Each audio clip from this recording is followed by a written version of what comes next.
Sup guys, bertemu lagi di Books by IOSIS. Dan aku L. Hai ya.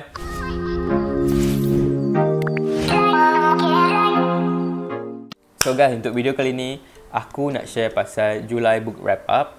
Dan untuk video kali ni aku just nak buat secara ringkas je sebab aku dah buat full review dekat aku punya blog. Dan dekat sini aku just nak share buku apa yang aku baca for the month of July. So untuk full review apa boleh baca kat aku punya blog, okay? Cool, let's go. So for the month of July aku baca total 4 buah buku. Dan dalam 4 buah buku tu ada satu buku 5 stars, satu buku 4 stars dan 2 buku 3 stars. So aku akan start dengan 3 stars punya book dulu. Alright. So untuk first buku 3 stars adalah buku 7 Years of Darkness by Yu Jong-jong. Buku ni diterbitkan dalam bahasa Korea dulu dan baru-baru ni dia diterbitkan dalam bahasa English. Dia mengisahkan pasal seorang budak yang hidup dibayangi oleh jenayah yang bapa dia tak buat 7 tahun dulu. So dalam 7 tahun tu dia hidup dalam bayang-bayang pak dia. Dia hidup dalam kesesaraan, orang kutuk dia, orang pulau dia sebab jenayah yang bapa dia buat dulu. Dan pada satu hari ada main satu mail, satu box of mail, di mana dalam box of mail tu menceritakan apa yang terjadi sebenarnya dan rahsia-rahsia di sebalik jenayah malam tu 7 tahun dulu yang ayah dia buat. So dia menceritakan balik, dia throwback balik apa yang terjadi sebenarnya. Actually buku ni best, dia crime thriller.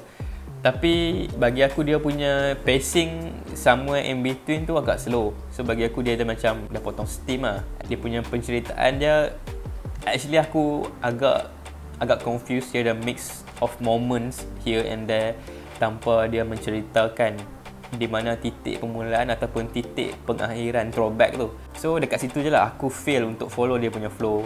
Aku fail untuk follow dia punya pacing dia kat situ. Tapi overall cerita tu ada, plot tu ada, character development tu ada. Cumanya crime and thriller, buku ni bukan pilihan aku.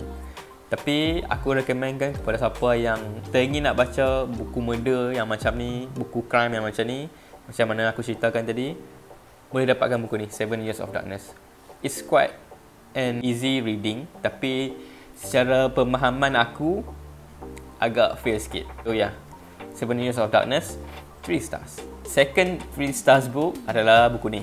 Aku agak kecewa sikit dengan buku ni, tapi apa boleh buat, aku harap sequel dia lebih menarik lah. Terang The Cruel Prince, Holy Black. Buku ni, aku nak share macam mana, aku dah mixed feeling sikit lah. Belum aku beli buku ni, aku disuap ataupun aku dihebahkan ataupun aku didodoi dengan betapa bestnya dunia Holy Black ni, dunia fairy ni.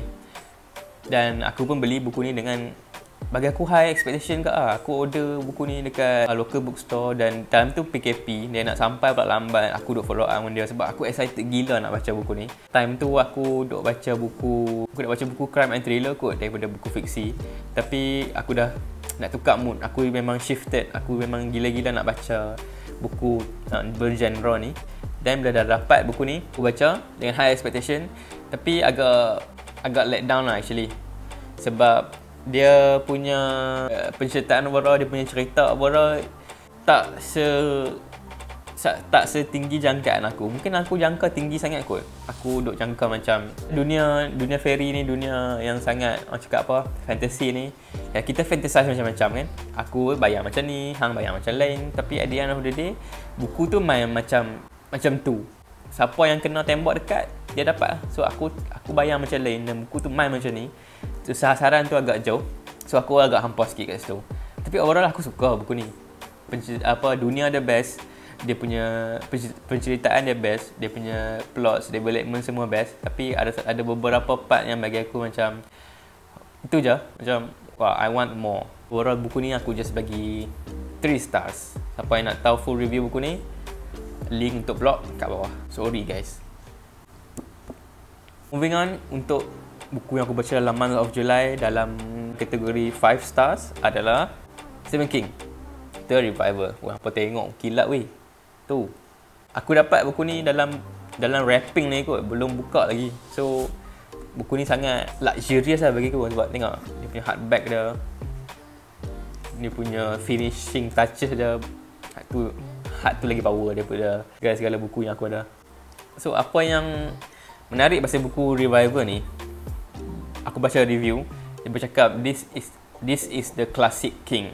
Ini King yang sebetulnya King punya comeback apa semua dalam buku ni.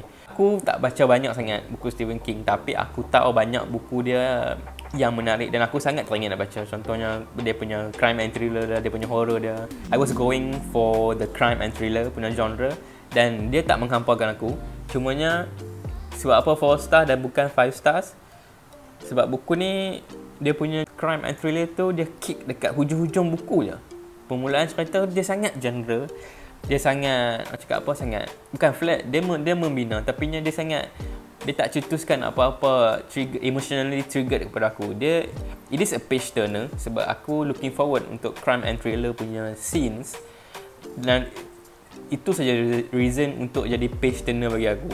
Tapi penceritaan mula je sangat biasa je, sangat santai, sangat light, sangat easy. So aku boleh go dengan buku ni dan bila dia kicks in dia punya thriller at the end of the book, dia baru dia rasa macam this is what I'm looking for dan dia sangat berbaloi. Sebab expectation aku pada buku ni bila dia kicks in dia punya thriller punya moment tu, aku tak expect apa sangat sebab macam bila sampai bila dia main, oi hebat, power.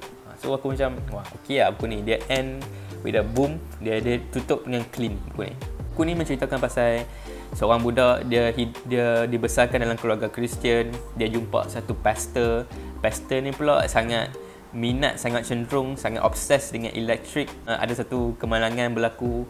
Pastor tu tinggalkan agama, tinggalkan religion dia move on dengan hidup secara sendiri. Dan satu hari budak ni dah besar, dia jumpa balik pastor ni dan pastor ni pula buat sesuatu career dengan electricity. So sebab tu aku tengok dekat cover ni dia ada electricity ni.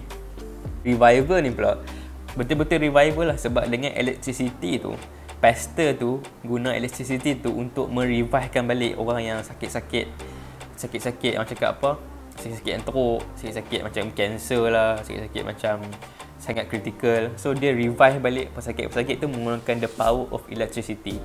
So basically depa macam claim pastor ni macam Jesus lah. Pastor ni revive orang yang mati pakai electricity.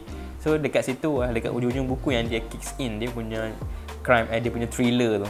So sangat best. Apa yang looking forward for that light reading from the initial reading dan dia punya hujung-hujung dia berakhir dengan boom, boleh beli buku ni, Stephen King Revival.